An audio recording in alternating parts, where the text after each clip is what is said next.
conforme o comer de cada um, fareis a conta de um cordeiro. O cordeiro ou cabrito será sem mácula, o macho de 1 ano, o qual tomareis das ovelhas ou das cabras, e o guardareis até o 14º dia deste mês. E todo o ajuntamento da congregação de Israel sacrificará à tarde. E tomarão do sangue e poluão em ambas as ombreiras e na verga da porta, nas casas em que comerem.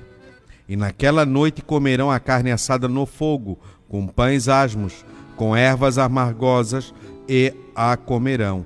Não comereis dela nada cru, nem cozido, nem em água, senão assada no fogo, a cabeça com os pés e com a fressura. E nada dele deixareis até pela manhã, mas o que ficar até pela manhã queimareis no fogo. Assim, pois, o comereis, os vossos lombos cingidos, os vossos sapatos nos pés, e o vosso cajado na vossa mão, o comereis apressadamente. Esta é a Páscoa do Senhor. E eu passarei pela terra do Egito esta noite, e ferirei todo o primogênito na terra do Egito, desde os homens até os animais, e sobre todos os deuses do Egito farei juízos e farei juízos. Eu sou o Senhor. E aquele sangue vos será por sinal nas casas em que estiveres, vendo eu o sangue, passarei por cima de vós, e não haverá entre vós praga de mortandade, quando eu ferir a terra do Egito. E este dia vos será por memória, e celebrar-o-eis por festa ao Senhor nas vossa geração, celebrareis por estatuto perpétuo. Chamou, pois, Moisés todos os anciões de Israel e disse-lhes: escolhei e tomai vós cordeiros para as vossas famílias e sacrificai a Páscoa.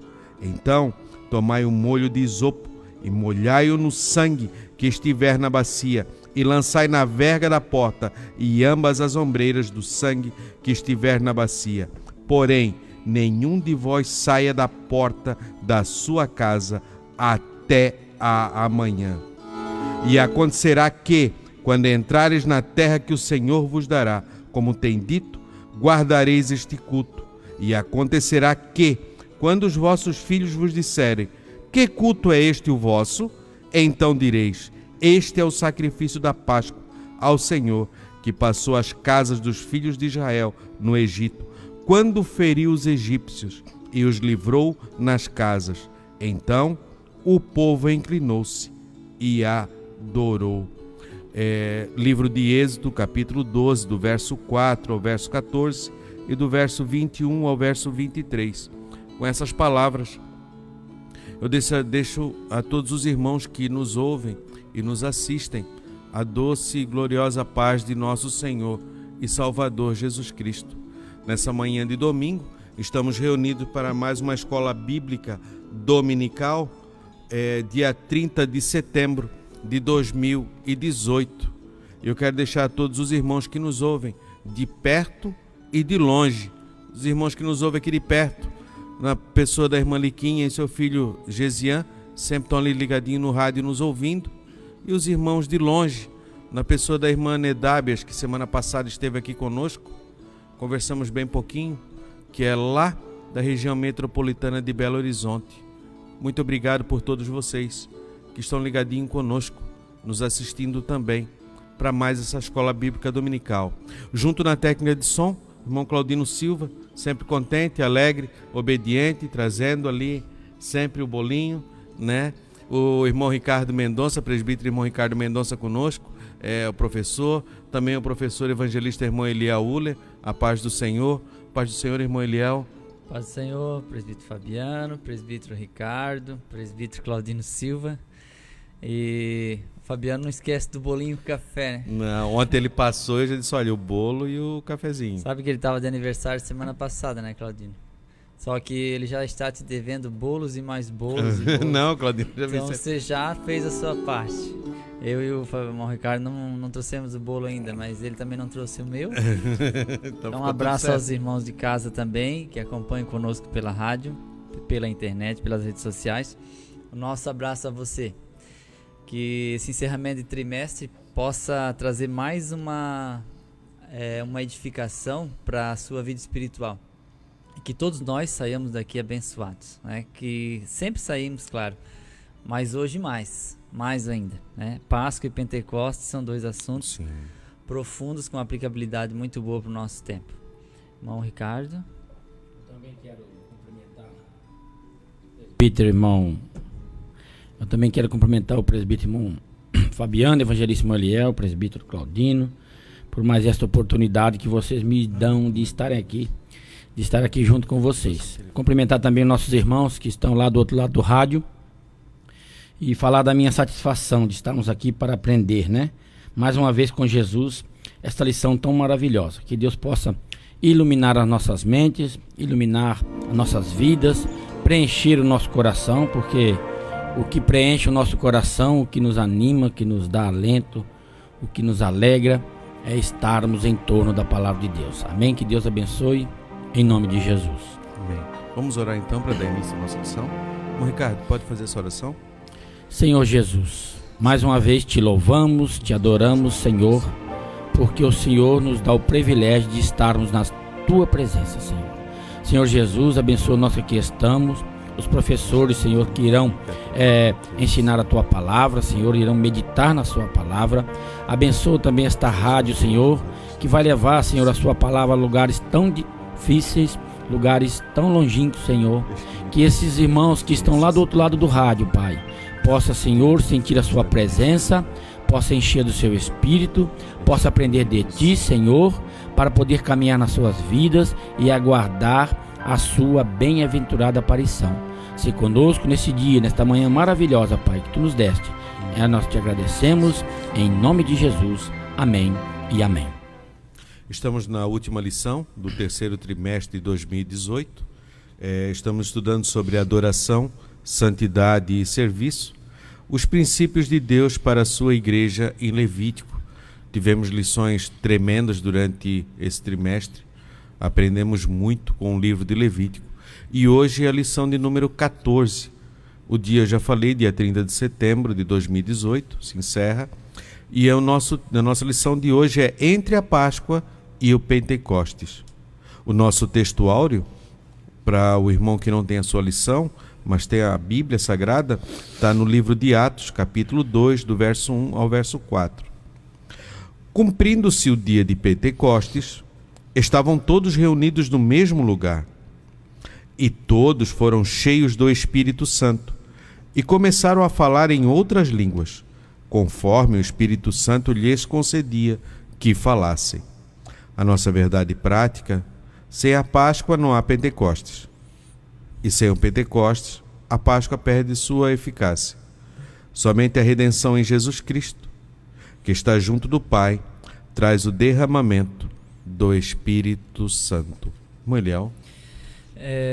Essas festas judaicas, elas têm um significado, como a gente sempre diz, né? Tudo que está na Bíblia tem um sentido, tem um significado e uma aplicabilidade. Então, o calendário judaico é inaugurado com a Páscoa, precedida pelo Pentecostes, e as outras festividades que eram totalizando mais 7. Durante um tempo era 5, depois passou a 6 e depois 7. E nós vamos falar hoje de duas principais festividades judaicas, que ela tem uma aplicação muito importante para a nossa vida cristã e a nossa vida cotidiana. Então, essa questão da Páscoa e vinculado ao Pentecostes, porque uma depende da outra, porque só existe o Pentecostes, evidentemente, porque é contado 50 dias a partir da Páscoa. Isso. Então, uma festividade depende da outra. E o reconhecimento do significado de cada uma individualmente é o que fazia Israel ser Israel. Porque se passava de geração a geração, e isso era a Bíblia deles. Hoje nós temos a Bíblia do jovem, do adolescente, do pescador, da mulher, do homem, do pregador, do pastor, do ministro. Temos uma quantidade enorme de Bíblias.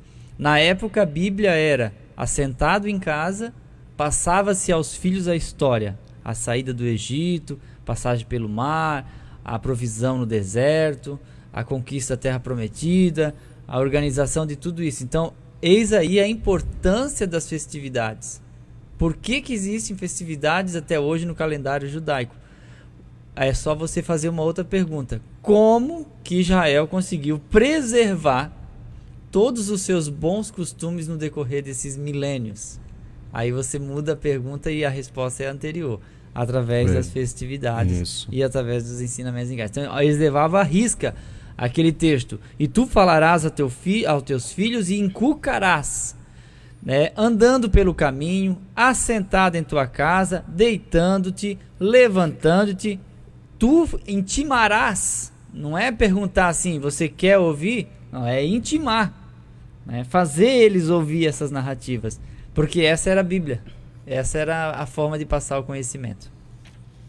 Irmão Ricardo, algum comentário? Páscoa e Pentecoste. Um é totalmente ligado ao outro, né? Como positivo e negativo. Se você não tiver os dois, você não consegue ter energia, não consegue tocar os eletrodomésticos da sua casa. E assim, Páscoa e Pentecoste para o povo de Israel e para nós hoje. Cruz do Calvário, né? Salvação em Cristo e o selo da redenção, que é o batismo com o Espírito Santo. Coisa linda, coisa maravilhosa. Que Deus nos ajude, que Deus nos oriente. E vamos seguindo em frente aí. A nossa leitura bíblica em classe, nós encontramos no livro de Êxodo, capítulo 34, do verso 18 ao verso 19. A festa dos pães asmos guardarás, 7 dias comerás pães asmos, como te tenho ordenado, ao tempo apontado do mês de Abibe, porque o mês de Abibe saístes do Egito. Mulher. O versículo 19. Tudo o que abre a madre meu é, até todo o teu gado, que seja macho, abrindo a madre de vacas e de ovelhas. O burro, porém, que abrir a madre, resgatarás com o cordeiro, mas se o não resgatares, cortar-lhe-ás a cabeça, todo primogênito de seus filhos resgatarás, e ninguém aparecerá vazio diante de mim. 6 dias trabalharás, mas ao 7º dia descansarás. Na aradura e na cega descansarás. Versículo 22. Também guardarás a festa das semanas, que é a festa das primícias da cega do trigo, e a festa da colheita no fim do ano. 3 vezes no ano, todo macho entre ti aparecerá perante o Senhor Jeová, Deus de Israel. Porque eu lançarei as nações de diante de ti, e alargarei o teu termo. Ninguém cobiçará a tua terra, quando subires para aparecer 3 vezes ao ano diante do Senhor, teu Deus.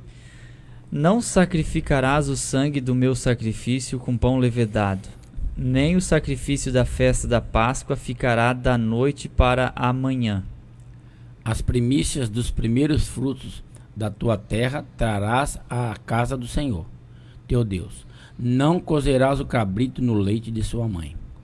Disse mais o Senhor a Moisés: escreve essas palavras, porque conforme o teor destas palavras, tenho feito concerto contigo e com Israel. E esteve Moisés ali com o Senhor 40 dias e 40 noites. Não comeu pão, nem bebeu água. E escreveu nas tábuas as palavras do concerto, os 10 mandamentos. E aconteceu que, descendo Moisés do monte Sinai, e Moisés trazia as 2 tábuas do testemunho em sua mão quando desceu do monte. Moisés não sabia que a pele do seu rosto resplandecia, depois que o Senhor falara com ele. Amém. Que coisa linda que não era, né? Descia do monte e falava com Deus. E hoje é assim, o cristão que tem intimidade com Deus, realmente, ele tem a sua afeição diferente. Você olha e você deseja, você vê que tem alguma coisa diferente em seu rosto, seu jeito de ser, em suas atitudes, em tudo. No verso 25, ele diz assim, irmão, não sacrificarás o sangue do meu sacrifício com pão levedado. Como a gente viu em toda a lição, como a gente não deveria, que o povo nunca deveria pegar o sacrifício do Senhor e trazer misturas a ele, trazer misturas ao culto, trazer misturas à maneira que deveria ser feito o sacrifício, como ele tinha ordenado e como tinha feito.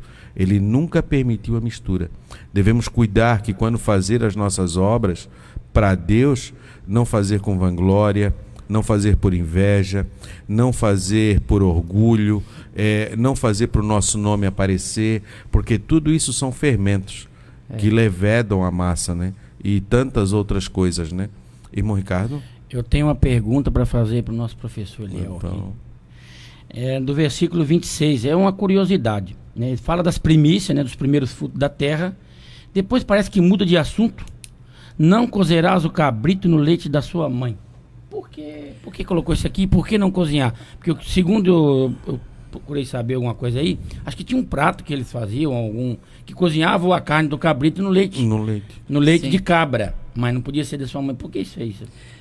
Uma das coisas que Deus faz durante todo o Antigo Testamento é colocar uma distinção entre o que é o povo de Deus escolhido e o que não é o povo de Deus, a prática comum.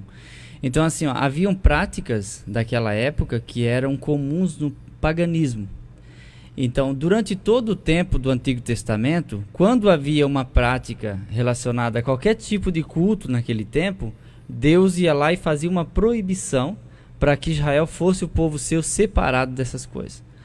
Algumas coisas foram copiadas, eu entendo. Por exemplo, as leis, como por exemplo a lei do talião, algumas leis civis foram copiadas do Código de Hammurabi, Isso. que eram muito mais antigas do que Moisés e do que o Decálogo. Então, assim, quando é uma coisa boa, eficiente, que traz moral para a sociedade, Deus permitia que fossem feitas essas cópias, né, que poderiam imitar. Mas em casos como esse, né, com relacionamento a alguma coisa relacionada a outra divindade, Deus proibia. Então, uma das crenças relacionadas a isso, embora o texto não é preciso, porque assim, o que acontece com a Bíblia? A Bíblia, ela é inspirada por Deus, ela é um livro divino e ao mesmo tempo humano, mas a Bíblia não é clara. Por exemplo, ela não dá explicações de narrativas. Um escritor na Bíblia que chegou mais próximo de explicar a narrativa foi Lucas, que é detalhista. Então ele fazia a narrativa e logo em seguida ele complementava. Isso acontecia por causa disso e daquilo. Então, em casos como esse, a gente dá suposições, porque não existe um texto na Bíblia que explique exatamente o porquê que era proibido. Acredita-se que seja relacionado a alguma outra divindade. E também analisando, Deus sempre, como Deus formou o homem, ele sabe que o homem é por analogia, a palavra não é essa, mas o homem é por analogia que ele faz as coisas. Eu conheci um senhor que ele era açougueiro e por circunstância da vida ele foi trabalhar no açougue, só que antigamente não é como os açougues de hoje. O matador era atrás, matavam o boi e desossavam e vendiam na frente, no balcão na frente. E ele nunca tinha feito isso, ele nunca tinha matado um boi. E ele teve que fazer, porque era o serviço dele, ele era açougueiro. E aí ele matou. Quando matou o primeiro, deu uma crise de consciência nele. Pelo sangue que derramou, era uma vida, ele não estava acostumado com aquilo. O segundo já menos, o terceiro, e depois aquilo se tornou normal, ficou normal. E ele disse uma frase que aquilo gravou na minha mente, e ele disse assim: quem mata um boi, mata um homem, porque acaba perdendo o temor. E uma maldade, você já pensou? A mãe que dá a sua cria, e a sua cria bebe do leite da mãe, que vai produzir vida. Agora você pega desse leite e cozinha ele dentro desse leite para você se alimentar depois. É uma injustiça. Então Deus já ensinando também. Do ponto de vista, Deus cuidava dos animais também. Cuidando dos animais, e que a gente não faça certas coisas com respeito, respeitando o animal. Você, olha, não pega a própria cria dele e cozinha no próprio leite dele. Não faça esse tipo de coisa, porque você começa a fazer essas injustiças, que daqui a pouco as coisas vão aumentando. Se volta naquela frase primeiro que eu falei: quem mata um boi, mata um homem, porque perde o temor. Aquilo que vai trazendo são algumas amarras que não te segura. E Deus está dizendo: não pratique, cuide. Às vezes aquele passarinho que a gente inocentemente dá uma pilotada quando é criança, sim, talvez aquilo não tenha tanto relevância. Só que as coisas já vão caminhando sempre para frente. Você vai empurrando uma cerca, vai empurrando até o ponto que você atravessa ela. E o problema não é você saber a liberdade, é você exercer a sua liberdade. O problema é você ultrapassar essa barreira e transformar a liberdade em libertinagem.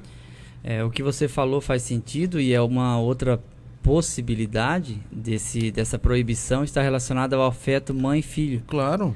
E porque assim, ó, tu pegar o filhote, né, que está ainda sendo amamentado e cozinhar no leite da mãe. Claro, porque é um cordeirinho, é tenro isso aqui, sim, né? Sim, é recém-nascido. Aí você traria causando sofrimento e dor à mãe.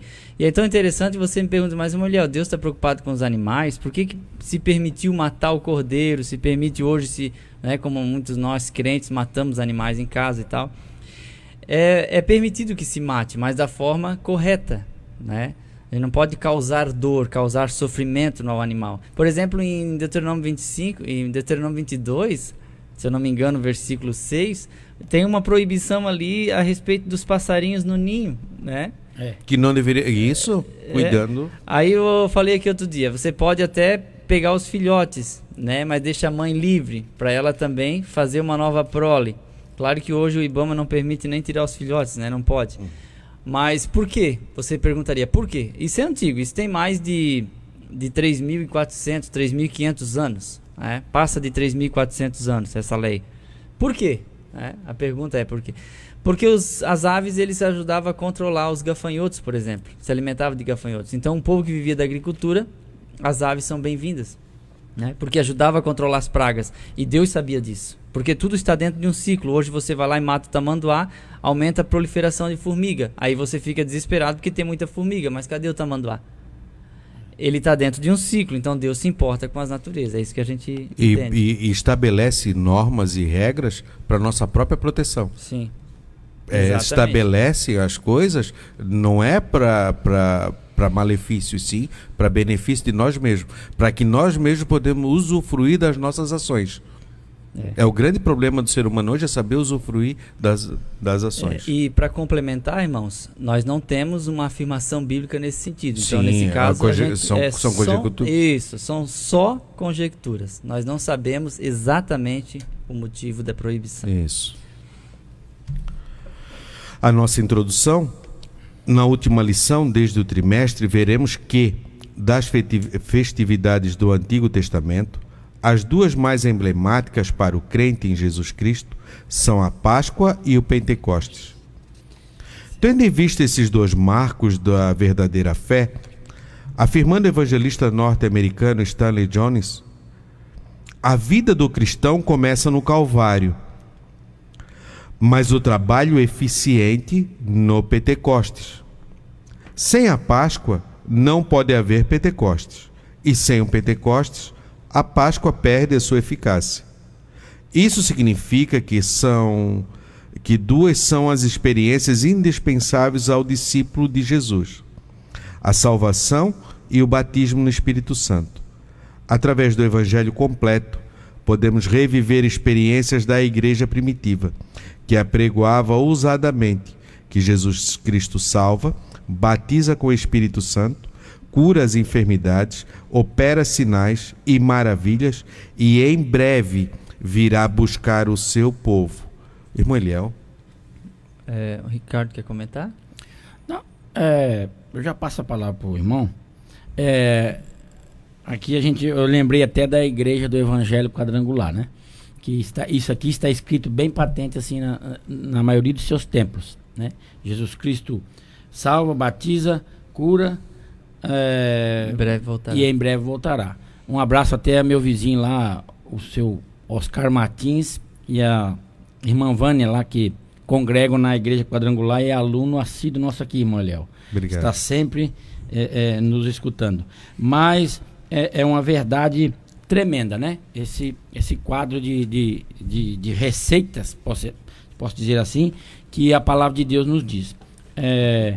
Eu lembro, meus irmãos, que quando eu aceitei Jesus, ou quando eu me firmei na casa do Senhor, né? O que acontece? Eu buscava o batismo com o Espírito Santo. Me sentia perdoado, me sentia purificado, né? Mas eu sentia que faltava uma coisa. Eu via aquela alegria nos irmãos, mas a gente, novo na fé, não entendia, né? Quando eu recebi o batismo com o Espírito Santo, eu comecei a ter experiências com Deus. certo? Eu senti um gozo na alma tão grande. Por que estou falando isso? Porque muitas pessoas, não crentes até, não conhecem, não sabem o que é isso. Não sabem o que é uma visita plena do Espírito Santo no coração ou na vida da gente. É uma experiência tremenda, meus irmãos, né? Os irmãos que são batizados sabem disso. E para quem não é batizado, ou se tem alguém não evangélico que me ouve nesta manhã, isso não é só para nós, é para você também, né? Então, por isso, Páscoa e Pentecoste, Cruz do Calvário e batismo com o Espírito Santo. Por quê? É um conjunto de coisas que acontece na vida do crente, que vai fazer com que ele se sinta honrado, ele vai se sentir mais privilegiado. Automaticamente ele começa a buscar mais a Deus para ter novas experiências. Eu não estou dizendo que nós não podemos viver só de experiência, nós temos que ter também convicções acerca do Evangelho, acerca da cruz do Calvário, acerca do batismo com o Espírito Santo e assim por diante, certo? Mas o selo da redenção, que é aquele que nós recebemos quando aceitamos Jesus, até o pastor Nonato falou sobre isso, né? Este selo, você recebe o Espírito Santo quando aceita Jesus. Não quer dizer que você não tem o Espírito Santo. Você está salvo, né? Não quer dizer que se você não é batizado com o Espírito Santo, que você não está salvo. Mas, quando você recebe o batismo com o Espírito Santo, é igualzinho aquele, eu vejo meu menino brincar lá de corrida, no vídeo lá, no joguinho de videogame lá. E tem hora que ele está correndo, aí ele pega, o carrinho vai passando e pega um quadradinho azulzinho que tem. O que é isso aí? Isso é nitro, pai. Quer ver como é que ele vai correr muito mais? Passa ali e o carrinho voa. E o Espírito Santo é mais ou menos isso aí. Você começa você aceitou Jesus, né? Tem irmão que vai me bater depois, mas não tem problema não. Você aceitou Jesus, né? Recebeu, foi purificado ali, foi justificado, melhor dizendo. Aí você recebe o batismo com o Espírito Santo, você entra numa outra dimensão, você vai ver o que é caminhar com Deus, né? E ter experiências com Deus. Você vai começar a ler a Bíblia e entender mais fácil, porque quem revela as Escrituras é o Espírito Santo, certo? Vai ser coisa tremenda na sua vida. Amém? Amém. Maliel. Nosso primeiro tópico, Cristo, nossa Páscoa. Tanto para os cristãos quanto para os judeus, a Páscoa é considerada a primeira grande festa da Bíblia Sagrada. Se por um lado celebra a libertação nacional de Israel, por outro simboliza a redenção humana através de Jesus Cristo. Então nós temos uma analogia entre a Páscoa, né, que os judeus comemoram, e entre a Páscoa que nós, os cristãos, comemoramos. Porque para o povo judeu era a libertação do Egito, da escravidão do Egito, porque o escravo ele é cortado em seu direito de decisão. Ele pertence ao seu senhor e ele tem que fazer aquilo que o seu senhor quer, e ponto. Ele não pode escolher ou dizer eu não faço. Ele tem que fazer. Se ele se nega a isso, ele vai sofrer as sanções, a morte, a surra, o desprezo, a falta de alimentação. Ele tem que vestir o que o seu Senhor dá, ele tem que ir aonde ele dá. E esse povo, ele estava cometido, o povo de Israel, ele estava sobre esse jugo, e eles não poderiam fazer nada diferente. Tanto é que quando Moisés chega para Faraó e diz que pede 3 dias para que ande a caminho do deserto, para que possa adorar a Deus, que vai mais longe, o Faraó diz: quem é Deus? Ele faz esse truncamento. O Deus aqui sou eu. E como é que eu vou deixar esse povo daqui 3 dias? Como é que eu vou buscar eles de volta? Para fazer tijolo para mim, para me servir. Ele não permite essa saída. E aí entra todo o processo que Deus tinha já de antemão, já previsto para que acontecesse. E ele liberta o povo. Quando liberta, agora o povo agora é livre, uma nação livre para adorar a Deus. Porque Faraó não permitia que o povo adorasse a Deus da forma como Deus queria ser adorado. E para a mesma coisa é o cristão.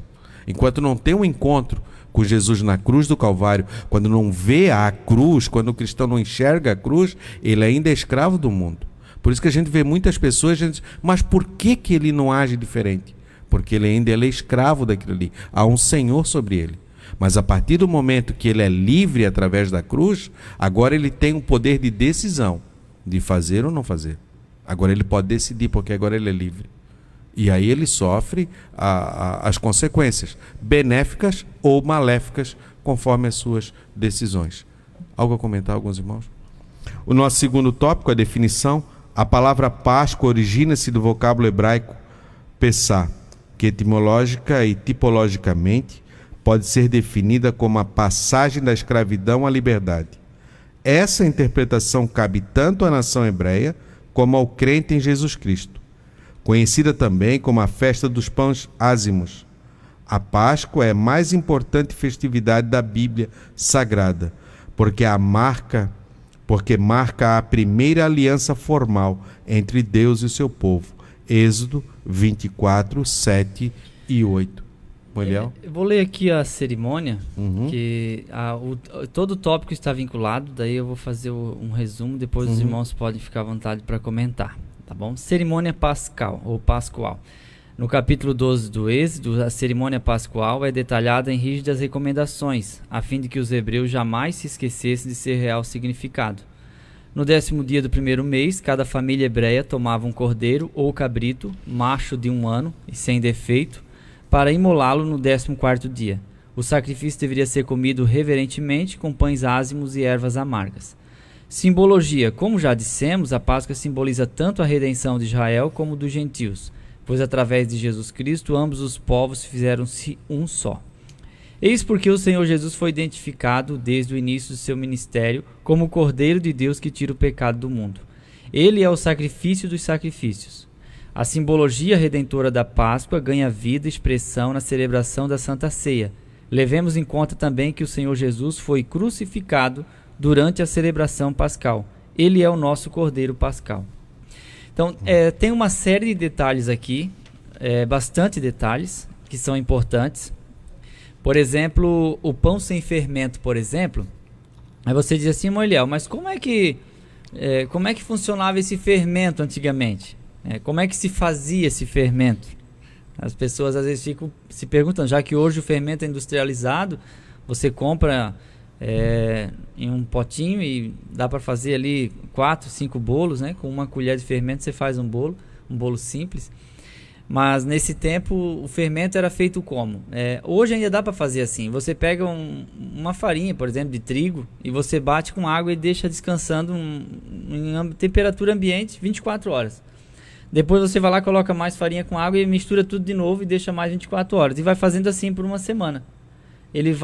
Essa bactéria que faz o pão levedar, se você não sabia, fique sabendo, é uma bactéria. Ela vai agir naquela farinha. Depois você vai pegar essa farinha e vai misturar com a outra massa, né? E mistura com aquela massa e você vai criar o pão levedado. Só que ele é um pão levedado que estraga mais fácil do que o que não tem fermento. Então, por isso que os pães ázimos eram celebrados durante toda a semana da festividade, prenunciava a Páscoa. Até existia uma lei que está registrada na Bíblia, que era a procura do fermento, a busca do fermento. Ou seja, não poderia ter nada que fermentasse em casa. Nada, absolutamente nada. Para que fosse feita uma celebração dentro do rígido rigor da lei que Deus estabeleceu. Já por quê? Por que a gente fala de redenção quando fala de Páscoa? Porque redenção, irmão, redenção é o valor pago para a libertação de um escravo. Por exemplo, um escravo, ele é uma pessoa útil numa casa. Passa pano, coloca roupa no varal, ele capina, ele faz tudo. É um escravo, ele trabalha pela comida, certo? Então, dificilmente alguém iria pagar pelo escravo e libertá-lo. Porque não fazia sentido. Por que você deixaria de ter uma mão de obra? Então, o escravo ele só receberia a liberdade se o dono dele lhe desse a liberdade ou se alguém pagasse para ele ser livre. Isso. Então, essa era a questão. Então, aí você me pergunta, mas irmão Eliel, lá no Êxodo, por que morreu um cordeiro ou um cabrito? Justamente porque alguém deveria pagar a liberdade porque Israel era escravo. Havia um valor a ser pago. E o valor desse pagamento é chamado de redenção. Redenção é o valor pago pela libertação de um escravo. Então, a palavra Pesach, que é Páscoa, que significa passagem, está relacionado à passagem por cima de quem? De Deus, representativamente no anjo da morte que passava por cima da casa que tinha o sinal do sangue na porta. Porque onde não tinha o sinal do sangue, o primogênito acabava morrendo. Morreu todos os primogênitos, inclusive dos animais. Essa era a recomendação própria bíblica, entende? Aí você diz, um cordeiro ou um cabrito, qual é a definição ou a diferença? Né? Jesus não é o cabrito de Deus, ele é o cordeiro de Deus. Porque o cordeiro é filho da ovelha e do bode, e do carneiro, certo? Então, ovelha, o macho é o carneiro, que vai gerar o cordeiro. Já a cabra é a fêmea do bode, que é o macho, que vai gerar um cabrito. Então, poderia ser um cabrito? Poderia, até 1 ano, sem mancha, sem defeito, sem nada. Tinha que ser limpo, puro, dentro daquela recomendação. Então, se comia com ervas amargas. Que ervas eram essas? Pela própria tradição, era chicória, né? uma plantinha muito comum hoje aqui.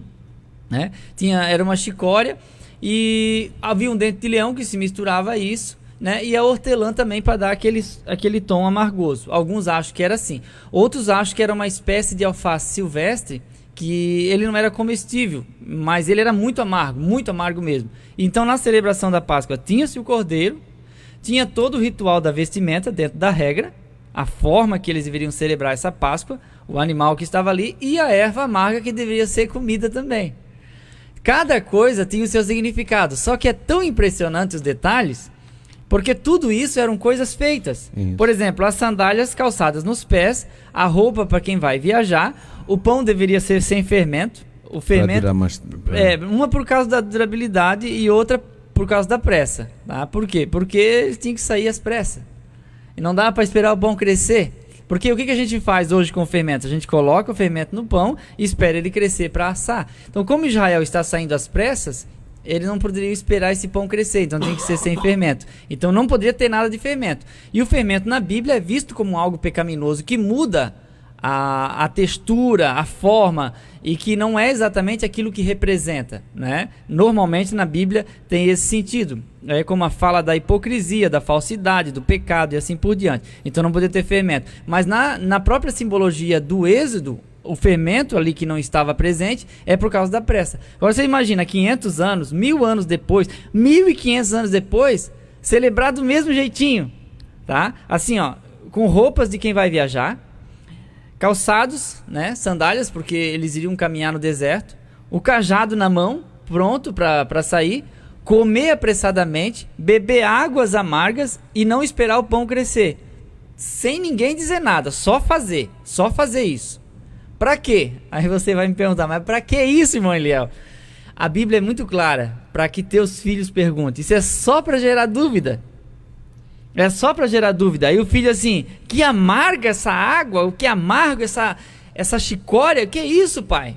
Não, isso é um pouquinho do gosto da escravidão lá fora, que nós vivemos no Egito. Mas já faz 1500 anos. Mas você tem que saber que Deus libertou a gente de lá.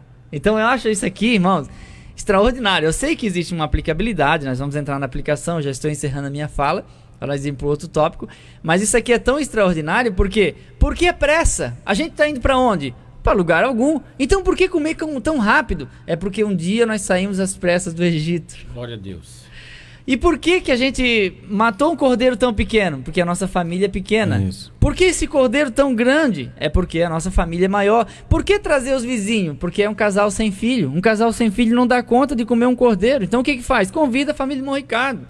Convida a família. Isso é fraternidade, isso é aproximação. Por que os vizinhos vão vir jantar hoje aqui? É porque o cordeiro é muito grande para nós. A gente tem que repartir. Isso tudo que eu falei até agora é regra para a Páscoa judaica. E aí isso mudou tanto a história de Israel que Deus zerou o calendário na saída do Êxodo, assim, agora vamos mudar o calendário.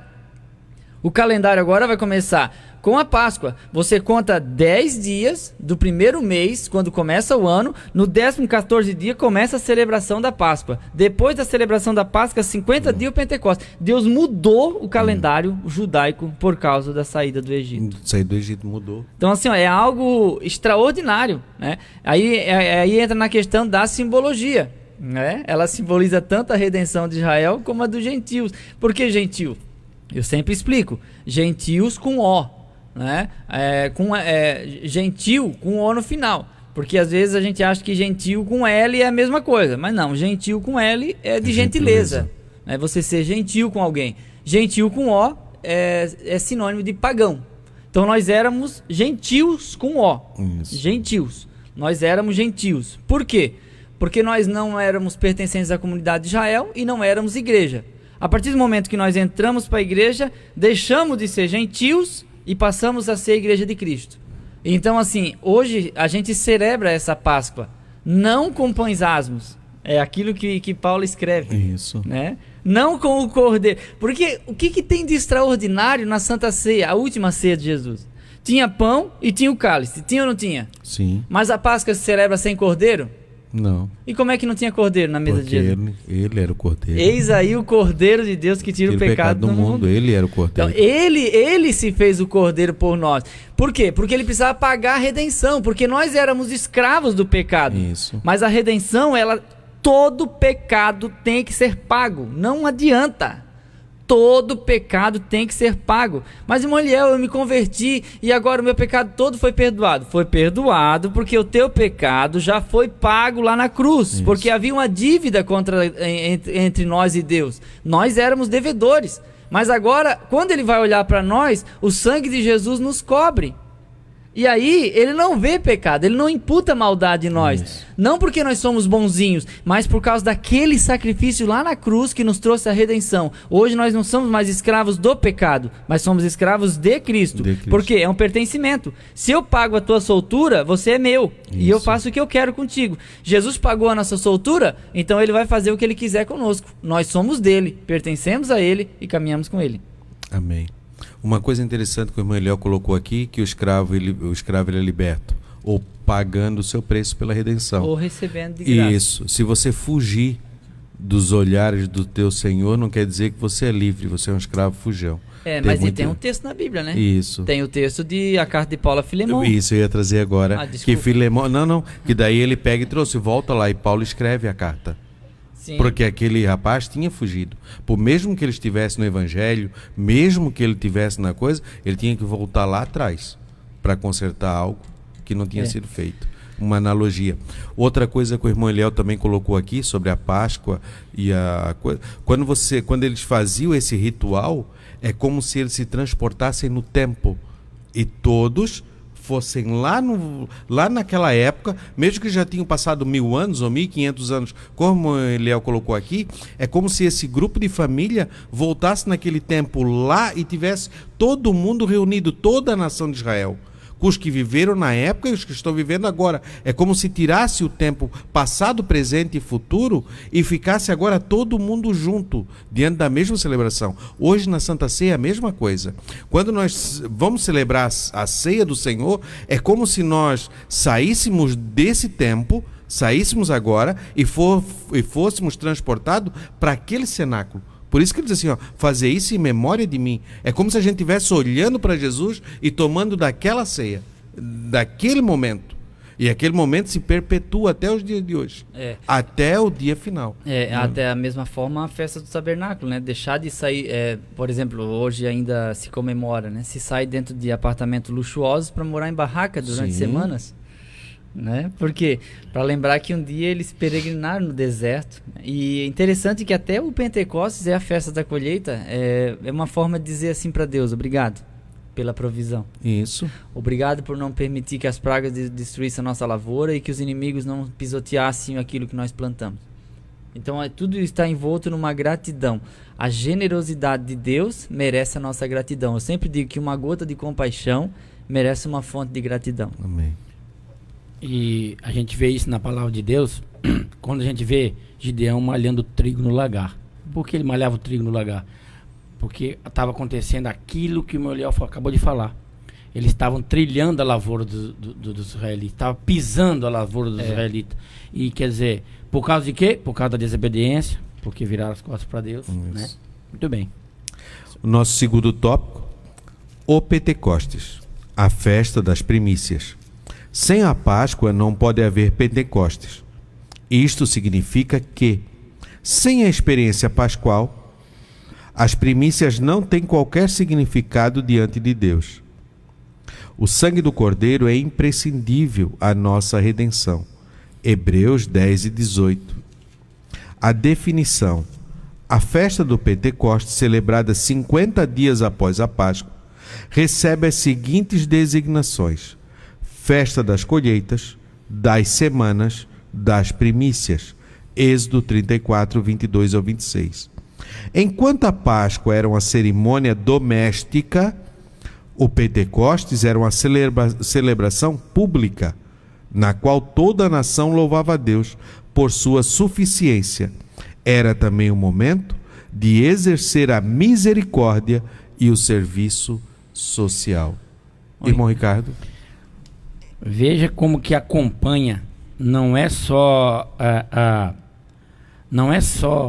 poder e línguas estranhas, não é mesmo?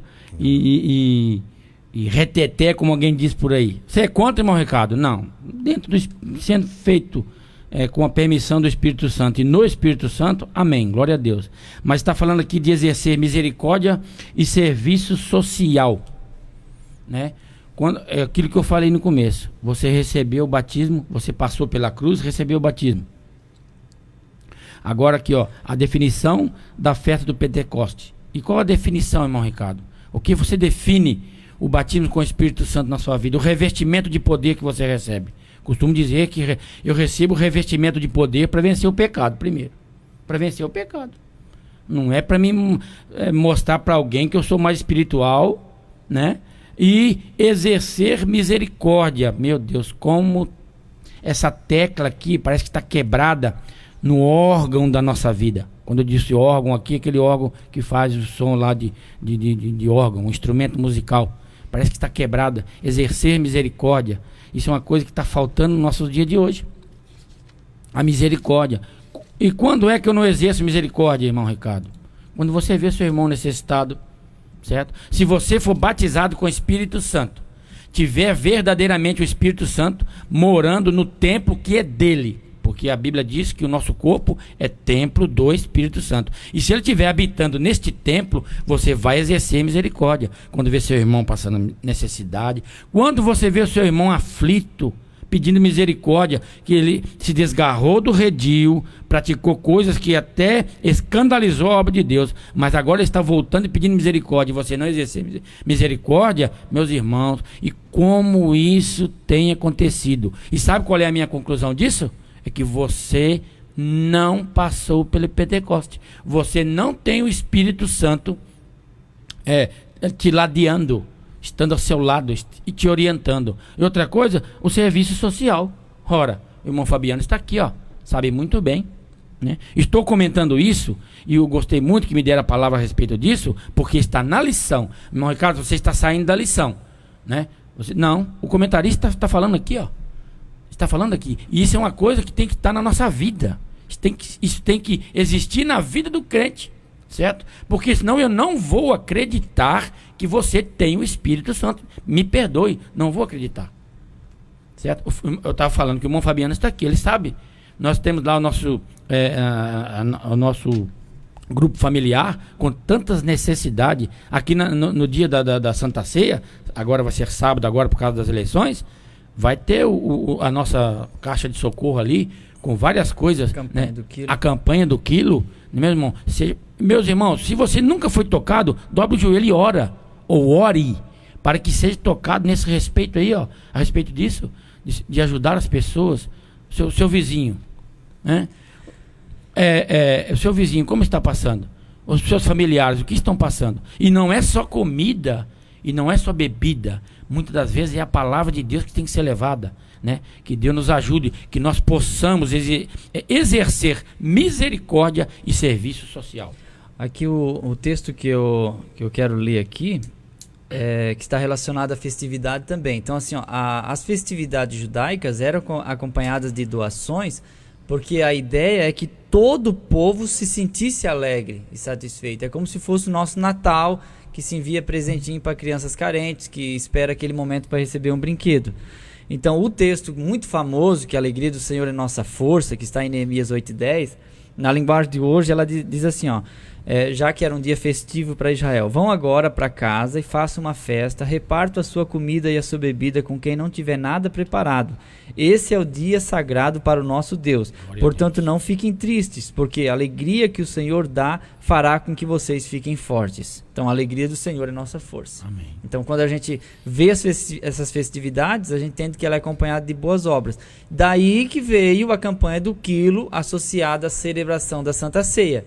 Porque a Santa Ceia para nós corresponde à Páscoa, que é a saída da escravidão para a nossa nova vida em Cristo. E, consequentemente, a nossa nova vida em Cristo traz a sensibilidade de que o irmão precisa da nossa ajuda e do nosso socorro. E outra coisa, você é nosso irmão e está passando necessidade, é importante que você comunique não só a assistência social da igreja, não só ao pastor, mas converse com alguém que pode te ajudar nesse sentido, não é? Para isso existe a comunicação, Romanos 12, 14 ou 14, 12, comunicai com os santos as vossas necessidades. Mas eu já fui lá, falei e ninguém me ajudou. Pode ocorrer isso, mas você não deve se calar e comentar com alguém e falar, realmente eu estou sem nada em casa, eu preciso de uma cesta básica, preciso de uma ajuda, porque nem sempre Deus vai revelar, irmãos. A gente que fica bravo que ninguém foi visitar, mas a gente não tem revelação para ir lá saber se você está passando necessidade. É importante que você comunique. Isso. Irmão Fabiano, só para complementar, eu vou dar um testemunho meu, que eu tenho isso comigo, certo? Eu congrego nessa igreja há 30 anos, um exemplo, os irmãos. Se eu comunicar as minhas necessidades, se eu vier passar por uma adversidade na minha vida, de falta de alimento, de alguma enfermidade, alguma coisa que acontecer na minha vida, que ninguém tá livre disso, eu tenho certeza absoluta que o irmão Elieuler, que o irmão Fabiano, que o irmão Claudino, que o irmão Saul, que o irmão Aldinho não vai deixar eu passar necessidade. Eu tenho certeza disso. Amém? Por quê? Porque eu comuniquei a minha necessidade. Né? Muito bem lembrado aqui pelo nosso evangelista. É importante considerar isso. Então não se decepcione, meu irmão, né? Porque às vezes você bate na porta errada, né? E outra coisa importante é que isso é um socorro, irmãos. O irmão Eliel ficou desempregado. Eu fiquei 7 meses desempregado, só estou falando porque agora já arrumei um emprego. Eu não passei necessidade, graças a Deus, né? Eu sei que dá vergonha na pessoa de falar que está passando necessidade. Deus proveu todas as coisas. Mas assim, a gente sabe que pode acontecer, né? Pode acontecer com qualquer um de nós. O que a gente precisa fazer é comunicar a pessoa. Mas não me ajudaram, irmão Eliel, né? Não quiseram me ajudar. É porque a porta que você bateu é errada. Era de pessoas que não sabiam entender a sua necessidade, a sua situação. E outra coisa que eu estava falando é socorro. Porque tem gente que quer depender dessa ajuda todo mês. E isso é impossível. A igreja não tem como sustentar. A igreja tem como socorrer. Sustentar é mensal, socorro é esporádico. Esse mês não deu para pagar a luz, a igreja vai pagar a tua luz, mas mês que vem você tem que arrumar um jeito, nem que seja roçar um quintal, para pagar a sua luz. É isso que a gente tem que entender, porque a gente não fica só dando peixe, a gente também ensina a pescar. Então é importante que tenha esses dois lados aí para ter coerência. Até porque quando a gente faz analogia com as coisas que Deus criou, tudo que Deus criou, Ele criou para que tenha crescimento. De uma sementezinha, quando você vê uma árvore e que tenha frutos. Às vezes a gente passa por situações para que a gente possa entender a situação do outro. E ter misericórdia. Claro, porque só sabe o que é frio quem já passou frio. Só sabe o que é fome quem já passou fome. Só sabe o que é sede quem passou sede. Então você consegue se colocar no lugar do outro. E isso é interessante. E Deus sempre coloca na sua palavra. E a gente vai ver isso com Davi, a gente vai ver isso em Isaías 58, que a gente usa muito para estudar sobre o jejum. Quando ele fala do sacrifício e do jejum, que tu estenda a mão ao teu irmão, que tu olhe para o teu irmão e se coloque no lugar dele e o ajude e o que traga ao seu lado, que coloque junto. Essa é a palavra exortar, né? É trazer para estar do teu lado. Para trazer para estar do teu lado. Então, se ele está em condição inferior, estenda a mão e traga ele para o teu lado. E é isso que a gente tem que ver. E só para completar, tem um texto na Bíblia que fala: quem tapa o ouvido ao clamor do pobre também clamará e não será ouvido. Isso. Hoje você está bem, tem dinheiro, você não se importa com a necessidade de ninguém. Então você está tapando o seu ouvido ao clamor do pobre. Um dia você clamará. Não é o irmão Eliel que está falando. É a Bíblia, Provérbios. E aí, então, exerça misericórdia e serviço social. Isso. O cerimonial. A santa convocação, na qual todos deveriam apresentar-se a Deus de forma jubilosa, Israel apresentava a Deus as primícias de suas colheitas. Deuteronômio 16:11. A cerimônia tinha início no exato instante em que a foice punha-se a ceifar a seara. Levítico 23:21 e Deuteronômio 16:9.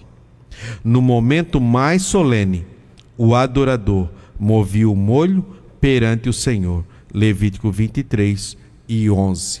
A simbologia. Para nós, pentecostais, as primícias representam as almas que, através do evangelismo e das missões apresentadas ao Senhor Jesus Cristo. Aliás, ele mesmo comparou ganhar almas ao semear e ao ceifar. Mateus 13, do 1 ao 8, e João 4:35. Uma coisa importante é a gente entender o que é ter o Espírito Santo, não é? Porque eu já ouvi muita gente dizer assim, ó, a igreja tal não tem o Espírito Santo. Não, calma lá. Ah, mas eles não falam em línguas, eles não têm o Espírito Santo. Não, eles não falam em línguas, é diferente de ter o Espírito Santo. Você está entendendo? É outra história. Porque a Bíblia diz que nós que temos a primícia do Espírito, nós recebemos o penhor do Espírito, que é a representatividade do Espírito Santo em nós. Ou seja, aceitou Jesus, meu irmão, você caminha com ele, você já tem o Espírito Santo. Agora, a evidência física do falar línguas, que é o batismo no Espírito Santo nos pentecostais, nós pentecostais, é uma outra coisa, é distinto. Você pode não falar em línguas e ser salvo, porque falar línguas não é salvação, é revestimento de poder. Então, assim, não podemos dizer, os irmãos lá da denominação tal, eles não têm o Espírito. Bom, a gente tem que tomar cuidado com isso, né? Eu já ouvi muita gente dizer assim, aquela igreja tal não tem salvo, vai tudo pro inferno, lá é tudo perdido porque não é assembleia. É outro perigo também, irmão. Por quê? Porque nós não podemos julgar a salvação do outro. Nós não exercemos a justiça, nós praticamos a justiça. Quem exerce a justiça é Deus. Às vezes a gente quer punir o outro, quer colocar o outro no inferno, a gente quer catalogar, quer carimbar, quer ratificar e colocar a pessoa num patamar que simplesmente não existe, só na nossa cabeça. Deus é conhecedor de todos os corações. Deus sabe quem é salvo e quem não é. O que nós podemos entender nesse texto? A foice começou a pegar na lavoura que estava madura, começa a festa da colheita, porque esse primeiro molho vai para o sacerdote. E aí começava-se a festa da colheita na prática. Por quê? Era o agradecimento a Deus, o prazer. É tão extraordinário, era tão extraordinário isso, que era pelo menos 3 vezes no ano que todo macho devia se apresentar no templo, né? E às vezes você diz assim, mas irmão Eliel, aquele que morava lá no norte, como é que ele ia trazer um molho de feixe de trigo lá, que a lavoura dele era grande e isso dava vários carros de boi trazer ao sacerdote? A Bíblia, ela explica isso muito claro. Pega aquele feixe de trigo que você iria trazer, vende, e depois que você vender, transformou isso em dinheiro, você vem para Jerusalém com esse dinheiro, compra o valor dele no trigo na região onde está sendo celebrada a festa e transforma isso em trigo de novo e leva ao sacerdote. Ei, como Deus é extraordinário e maravilhoso. Então, assim, irmãos, esse é o princípio da adoração.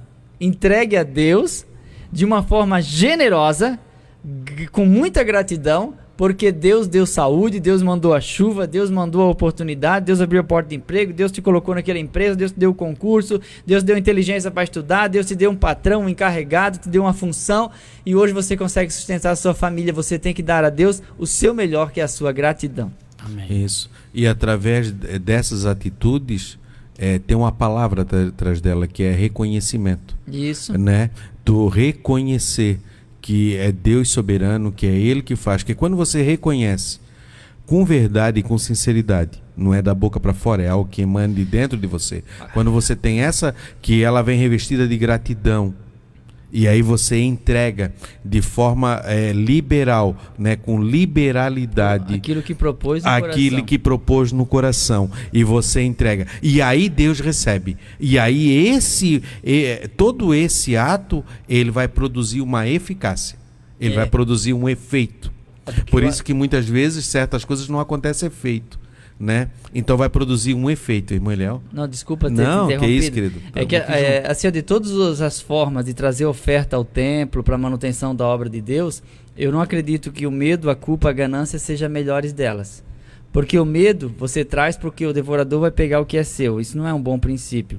A culpa, porque você vai carregar o sentimento de não ter ajudado. E a ganância é porque você acha que Deus tem a obrigação de te dar 100 vezes, 200 vezes e mais, às vezes não vem, você fica chateado, mas você já está devendo para Deus faz tempo. Eu acho que a melhor de todas é a gratidão. Isso. Eu tenho a minha saúde espiritual em dia e eu sou grato a Deus pelo que Ele fez. Então, como eu sou agradecido a Deus, eu vou fazer aquilo que está em minhas mãos para fazer. E agradecido a Deus, eu posso socorrer quem está ao meu lado, eu posso ajudar quem precisa, eu posso ajudar na manutenção da casa de Deus e eu não vou me sentir culpado por causa disso. Isso. Outra coisa, o irmão Eliel falou sobre a ganância, o medo E a culpa. e a culpa.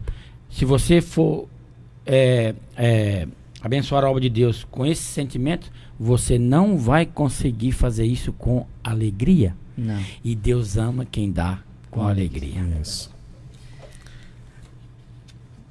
Nosso terceiro tópico, o dia de Pentecostes. Se o Senhor Jesus Cristo não tivesse sido imolado como nosso Cordeiro Pascual, aquele dia de Pentecostes em Jerusalém não teria qualquer sentido para nós gentios. Todavia, a Páscoa de Cristo tornou real o Pentecostes do Espírito. Cristo, o Cordeiro Pascual, o Senhor Jesus foi crucificado durante a Páscoa, Mateus 26:2. Mas ao terceiro dia, eis que ele ressurgiu entre os mortos, recebendo toda a autoridade nos céus e na terra. Mateus 28, do 1 ao 8. Ele é as primícias dos mortos, por ser ele mesmo a ressurreição e a vida. João 11:25. 1 Coríntios 15, do 20 ao 23. Já ressurreto e prestes a ascender ao céu, o Senhor Jesus prediz a grande colheita que viria através da descida do Espírito Santo. Portanto, os discípulos deveriam esperar em Jerusalém a chegada do Consolador. Que coisa linda. E voltamos agora, porque Cristo falou, a colheita começa, porque há um ciclo. Você prepara a terra, você ara a terra, prepara ela. Depois de preparada, tem o tempo de você fazer o plantio. Você faz o plantio, tem a quantidade de água, rega. Essa planta, ela se desenvolve, enche os cachos lá, né, a semente, o teor lá enche dentro dela, porque o joio não produz. O joio, ele faz a forma da semente, tudo, só que ele não enche o grão ali. E ele arruma tudo. E depois, quando chega no tempo, o Pentecostes. E Jesus, ele fez isso. Ele disse, os campos brancos já estão brancos dos seus segadores. E desde a descida do Pentecostes até hoje, é colheita. É colheita aquilo que está vindo. Sempre a igreja colhendo e colhendo. E o Pentecostes deu esse dínamo, né, para que a igreja avançasse cada vez mais. Como Jesus ele é crucificado no dia da preparação, ele vai ressuscitar no domingo de Páscoa. Isso. Né? Então é tão extraordinária a contagem de Deus, porque se são festas das semanas, que são 7 semanas, 7 dias, 7 vezes 7, 49. No 50º dia era o Pentecostes. Então, assim, Jesus morre na preparação, ressuscita no domingo de Páscoa, e o batismo no Espírito, ou revestimento de poder, ocorre exatamente no dia de Pentecostes, que Jerusalém acumulava milhões, alguns acreditam que chegava a mais de 1 milhão de pessoas em Jerusalém. Sim, porque era consideração, porque só havia um templo. Quando Deus quer mostrar, irmãos, eu acho assim... As coisas, elas funcionam e se encaixam. Você não precisa fazer força. E basta um semi-analfabeto que andou 3 anos e pouco com Jesus, e depois depois de ser cheio pelo Espírito Santo, levanta a palavra E mais de 3.000 almas. Aí a nossa Páscoa aqui no Hemisfério Sul, ela é comemorada em datas diferentes. Não sei se os irmãos notaram que ela pode ir do dia 21 de abril, 21 de março a 22 de abril. Ela fica nesse meio aí, né? De 21 de março a 22 de abril. Ela oscila dentro de um mês, justamente porque ela é contada o primeiro domingo depois da primeira lua cheia da primavera. Então, assim, o ciclo lunar é diferente do ciclo solar. Então, o nosso calendário, ele segue o ciclo solar. Em Israel tinha 2 calendários, por isso que a nossa Páscoa, ela oscila. Né? Às vezes é em março, às vezes é abril, e assim fica. Né? Mas a data é justamente por causa disso, porque no Concílio de Nicéia, do ano 325, foi estabelecido que a Páscoa seria a primeira lua cheia da primavera no Hemisfério Sul. Né? De lá para cá, então, ela foi estabelecida dessa forma. Vamos dar sequência? O Pentecostes do Espírito Santo. Passados 50 dias, desde a morte de Cristo, ocorrida na Páscoa, eis que os discípulos receberam o Espírito Santo, em pleno dia de Pentecostes, Atos 2, 1 e 4. Cheios do Espírito, falaram noutras línguas, enunciando os peregrinos que visitavam Jerusalém as grandezas de Deus. Irmão Ricardo? Uma coisa que me chama a atenção, depois eu quero também a participação do professor Eliel aqui, é o seguinte: eles foram cheios do Espírito Santo e falaram em outras línguas. E tem um trechinho lá que diz assim, que eles falaram em outras línguas, né? 14 nações diferentes. 17. 17 nações diferentes? Pois é. Aí eu digo assim, ó, eles não falavam só em língua dos anjos, né? Falavam também a língua daquelas nações que estavam em Jerusalém. Era o idioma, né? Idioma anunciando aos peregrinos que visitavam Jerusalém as grandezas de Deus. Ver a sabedoria de Deus. O irmão Eliel falou que estava cheio lá, né? Sim. Estava cheio. E Deus deixou para... Não, tem que ser uma hora que estiver cheio mesmo. E Pedro tomou a palavra e fez o que fez. Aí o irmão Fabiano disse, né? Semi-analfabeto. Mas você viu o que ele escreveu nas suas cartas? Né? Irmãos, a Bíblia... uma vez falando de Bíblia para uma pessoa, ele disse, agora rapaz, a Bíblia foi escrita por um monte de homem. Eu falei, sim, jumento e um boi não escreveu a Bíblia, não.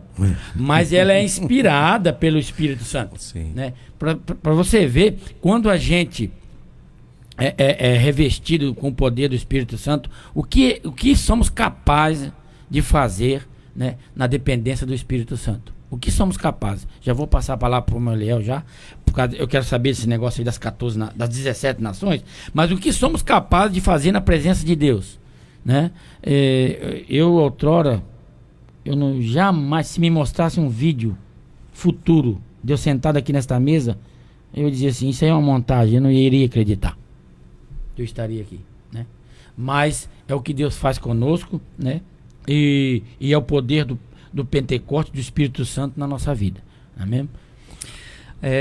Eu estava dando um seminário para professores esse tempinho aí, e depois da aula uma moça me procurou e disse assim, irmão Eliel, eu quero saber esse negócio, a gente fala ou não fala a língua dos anjos?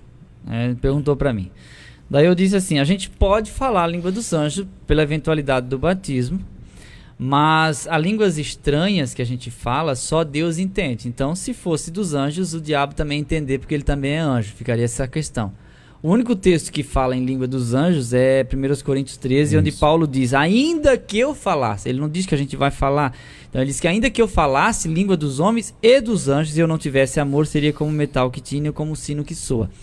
Então assim, quando a gente é batizado no Espírito Santo, a gente fala em mistérios com Deus. A variedade de línguas, que é um outro dom, pode, por eventualidade, soar um idioma conhecido aqui embaixo. Claro que sim, né?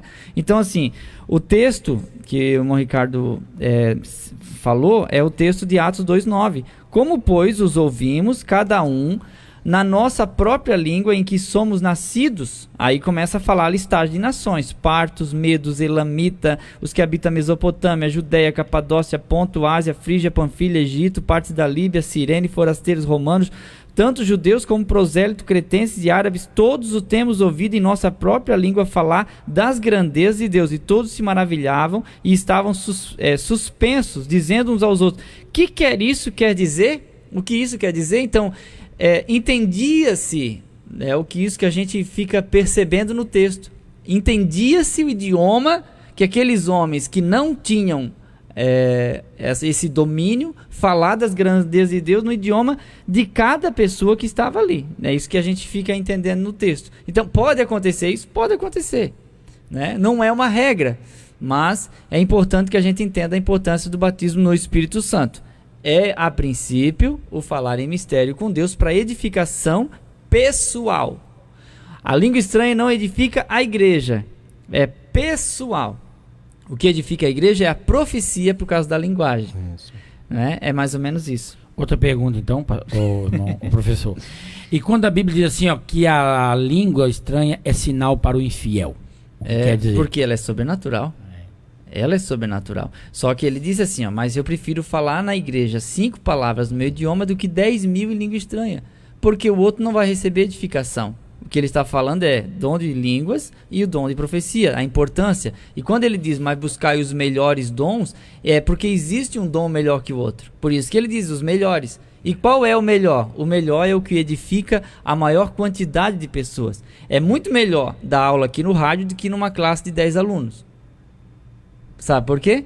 Por causa do alcance. Isso. É por causa do alcance. Então, assim, é muito melhor eu vir aqui e falar essa linguagem que você entende do que eu falar sorrateiramente que tudo daria certo se não fosse condições hipotéticas, aleatórias, que leva intrinsecamente a autocilíndrica, leva flexibilidade orgânica do alongamento do cosmos, de eu ficar falando essas coisas e ninguém entender nada. Ou eu estar aqui falando em mistérios. Por isso que, particularmente, irmão Eliel, eu não recomendo que se fale em mistérios na rádio ou no púlpito da igreja. Porque a língua estranha é para edificação pessoal. Não é para edificar a igreja. Paulo falou isso. É pecado, irmão Léo? Não é questão de pecado. Eu estou falando do ponto de vista de edificação. Isso. A linguagem tem que ser Sabedoria. acessível. Ela tem que ser acessível. A edificação ocorre por causa do entendimento. Isso. Quando você está falando, quando eu estou falando, irmão Ricardo, Fabiano, irmão Claudino, e a pessoa está olhando dizendo assim, entendi. Aquilo enche o nosso coração. O olhar da pessoa dizendo assim, que bom, eu entendi. E isso trouxe clareza e isso vai trazer edificação espiritual. Isso. Irmão Eliel, e assim, a língua quando ela é sinal para o infiel, qual os testemunhos que eu já vi? Da pessoa escutar e procurar saber o porquê e alcançar a salvação através daquela língua estranha que ela ouviu. Uma coisa que ela não entendeu. Porque é sobrenatural, exatamente. Isso, que tocou dentro dela. Então, para quê? É sinal para o infiel? Para que ele venha ao conhecimento da verdade. Isso. Só que a pregação, basicamente, é a linguagem. Porque a pregação, a fé vem pelo ouvir e ouvir pela palavra de Deus. Então, a comunicação tem que ser... Por exemplo, assim, o sinal atraiu aquela multidão. Aí Pedro disse assim, isso não é vinho. Isso é o que foi dito no profeta Joel. Aí ele trouxe a linguagem. Porque a gente sempre diz assim, então eles caíram... E tal, como tem as doutrinas do cai-cai. Não caíram. Eles estavam tudo de joelho. Não estavam. Estava sentado. Então veio um vento. Não, veio um som como de um vento. Né? Então não foi vento. Foi um som como de um vento veemente, impetuoso, e encheu a casa. E então, essa língua repartida, não era o som que era repartido. É porque foi pro Fabiano, foi pro irmão Ricardo, foi pro irmão Eliel, foi pro irmão Claudino. Por isso que ela foi repartida. Esse é o princípio da palavra repartida. Não quer dizer que a língua estranha ela era falada, parava e falava de novo. Né? Esse é o princípio. É isso que está registrado na Bíblia Sagrada. Eles estavam assentados e Pedro, assentado do jeito que estava, a língua estranha chamou a atenção de todo mundo, ele se levantou e começou a pregação. Amém. Uma coisa interessante que nós vemos no tabernáculo, quando ele está pronto e se oferece o primeiro sacrifício, o sacerdote entra, Arão entra, enche a glória de Deus, enche toda a tenda do tabernáculo. Até no templo de Salomão ocorre isso, né? Isso, e nós vamos ver isso no Pentecostes. Outra coisa também interessante que a gente encontra nesse livro, no Atos, na descida do Pentecostes, nós vamos ver na Torre de Babel que esse povo se ajuntou e ele tinha a mesma língua, a mesma fala. Vê que a complexidade, a gente é brasileiro, vive no Brasil e quer um Brasil melhor. Só que cada um tem um jeito de ver e de se expressar esse Brasil melhor, e nós acabamos lutando uns contra os outros e não conseguimos progredir. Parece que foi uma bola de luta. E quando Deus desce para a confusão de línguas lá em Torre de Babel, diz que eles estavam construindo uma torre e uma cidade. Não era simplesmente a torre. Nós falamos muito da torre, mas é construindo uma torre e uma cidade. Quando vem a confusão de língua, a Bíblia diz assim, e pararam de construir as cidades. As cidades não se constroem mais, porque agora não tem mais uma unanimidade, não é unanimidade, não tem mais uma unidade, uma única visão, senão você não vai conseguir construir essa cidade. E Jesus, ele vem trazendo uma nova cidade, uma cidade santa. Ele construiu a Nova Jerusalém, onde a gente vai morar. E agora esse povo que falava muitas línguas, esse Pedro, quando se levanta e cheio do Espírito Santo, e aquela situação atrai o povo. Quando atrai, eles começam a falar. Mas o que é isso? Eles estão falando das grandezas de Deus na nossa própria linguagem. Pode ser que por causa da cultura, a gente pode ter ações diferentes. Porque esse age de um jeito, aquele age de um outro. Porque esse se veste de uma forma e o outro se veste de outro. E nós ficamos, por causa dessas diferenças, às vezes regionais ou de culturas, nós ficamos se debatendo com coisas que não é nada e que não vai levar a lugar nenhum. E agora Pedro, através da pregação, e porque o Espírito Santo estava sobre eles, acabou agregando todo mundo. E ouviram e aceitaram a palavra de Deus, e se submeteram a ela. E um testemunho da minha avó materna, que hoje ela é falecida, mas ela conta uma situação, irmão Ricardo, de um tio meu, que eu não cheguei a conhecer, porque no ano que eu nasci foi o ano que ele faleceu. E dentro da família ele foi o que tirou para estudar. Então ele falava fluente o francês, falava fluente o inglês, ele falava fluente várias línguas, ele inclusive era professor. A minha avó nem o nome sabia escrever. E eles foram criados na época, primeiro na Presbiteriana, depois que a Assembleia de Deus veio para Camboriú, a minha avó se converteu. Veio para congregar na Assembleia de Deus, recebeu o batismo do Espírito Santo, e com alegria.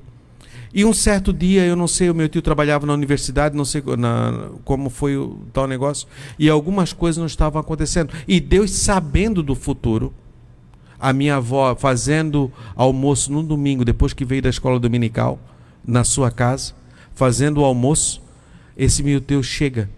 Quando chega, a minha avó começa a sentir uma alegria e começa a falar em línguas. Quando ela começa a falar em línguas, lá na pia onde estava fazendo a comida, ela vem em direção ao meu tio e dá de dedo e começa a falar com ele. E ela fala por um tempo, mas ela fala que para minha avó eram línguas estranhas. Mas o meu tio, que chamava Ademir, estava entendendo tudo o que ela estava falando. Ela contava, não sabia se estava falando em francês ou em inglês com ele. E depois, logo em seguida, tem um acidente, ele falece, ele morre. Acabando, as pessoas vieram dizer que depois daquele último mês, ele tinha um comportamento diferente. Deus usou aquilo para trabalhar e falar com ele. O nosso último tópico, as primícias da igreja. Nesse momento, levanta-se Pedro com os demais apóstolos, proclama o evangelho de Cristo e, com o resultado da sua mensagem, quase 3.000 pessoas convertem-se. Dessa forma, as primícias da igreja primitiva são apresentadas a Deus Pai. A nossa conclusão: sem a Páscoa, o Pentecostes seria impossível, e sem o Pentecostes, a Páscoa não seria eficaz. Não podemos esquecer nossas raízes pentecostais, que jamais deixamos de proclamar que Jesus Cristo batiza com o Espírito Santo e com fogo. Lucas 3,16. Somente assim, dentro em breve, apresentaremos uma grande colheita ao Senhor da Seara em nosso país, na América Latina, na África, na Europa, enfim, até os confins da terra. Irmão Eliel? Eu só estive semana passada na Vila Conceição e acho que o Claudino também esteve lá, né? Esse final de semana. Ontem? Foi nos Caeté. É que eu andei vendo uma publicação tua, achei que era na Vila Conceição. Mas passasse pela Vila Conceição. Então, começo galinha com aipim? Então, um abraço aos irmãos da Vila Conceição. O Jair e a Raquel. Então, eu quero mandar um abraço justamente para eles. Agradecer a eles pela companhia, pela bênção que me deram. E estive lá pregando, foi uma bênção estar com vocês. Pastor Jaci Fagundes, a irmã Miriam, a irmã Josiane, que é a segunda dirigente do Círculo de Oração, a todas as irmãs lá, Deus abençoe grandemente, acho que é Herdeiras do Reino, o nome do Círculo de Oração, e a irmã Jurema e o irmão Rodrigo, um abração também. Obrigado pela recepção de vocês, tá bom? Foi muito bom. Eu quero mandar um abraço pro irmão Manuel, lá de São Roque de Minas, que faz um tempo que a gente não se fala, irmão Manuel. Tá na hora do senhor me ligar e eu ligar pro senhor pra gente conversar um pouco, tá bom? Um abração, Deus abençoe. Eu não posso deixar também de mandar um abraço lá pra Vila Conceição, meus irmãos, por quê? Eu sou genro do Silvio Garcia. Silvio Garcia congregou a vida toda na Vila Conceição. Ele é falecido. E eu levei ele, porque ele não sabia dirigir, ia pra lá no domingo, de lá já ia pro culto. Eu fui muitos cultos na Vila Conceição, sou conhecido dos irmãos, pastor Jaci, sua esposa, a irmã Raquel, seu esposo, o irmão Carlinho Medeiros, a sua esposa. Eu quero mandar um abraço para eles, que de vez em quando eles encontram com a gente e cobra da gente. A irmã Jurema e o irmão Rodrigo também, né? A irmã Juraci, esposa do meu amigo saudoso, irmão João Medeiros, né? Aquele patriarca maravilhoso. Aquela gente, irmão Ben e a irmã Elza, que é mãe do irmão Zico, que é porteiro aqui na igreja, que trabalha aqui na portaria. Deus vos abençoe e eu vos amo muito, viu? Amém. Amém. A paz do Senhor a todos os irmãos. O irmão Carlinho, que o irmão fez menção aqui, que Deus abençoe, guerreiro, está aí nos grupos familiares e também a reunião na sua casa, toda quarta-feira à noite. Irmão Ricardo, o senhor começou a oração, vamos terminar o dia de hoje. Muito obrigado a todos os irmãos que estiveram conosco. Pode orar, irmão Ricardo. Senhor Jesus, te agradecemos, Senhor, por mais uma vez, Senhor, estarmos aqui, ó Senhor, meditando na tua palavra. Te agradeço pelo final desta lição tão maravilhosa, que foi adoração, santidade e serviço, os princípios de Deus para a sua igreja Levítico. Muito obrigado, Senhor. Ó Senhor, muito obrigado por Moisés ter escrito esse livro tão maravilhoso e chegou até nós, porque o Senhor velou pela sua palavra. E nós estamos aqui aprendendo, Senhor, como eu aprendi, Jesus, nesses dias. Muito obrigado. Ser conosco, ser com seus filhos que estão lá do outro lado do rádio, e que nós possamos, nas parábolas de Jesus também, glorificar o seu nome. Dá-nos um domingo abençoado, Senhor. É a nossa oração em nome de Jesus. Amém.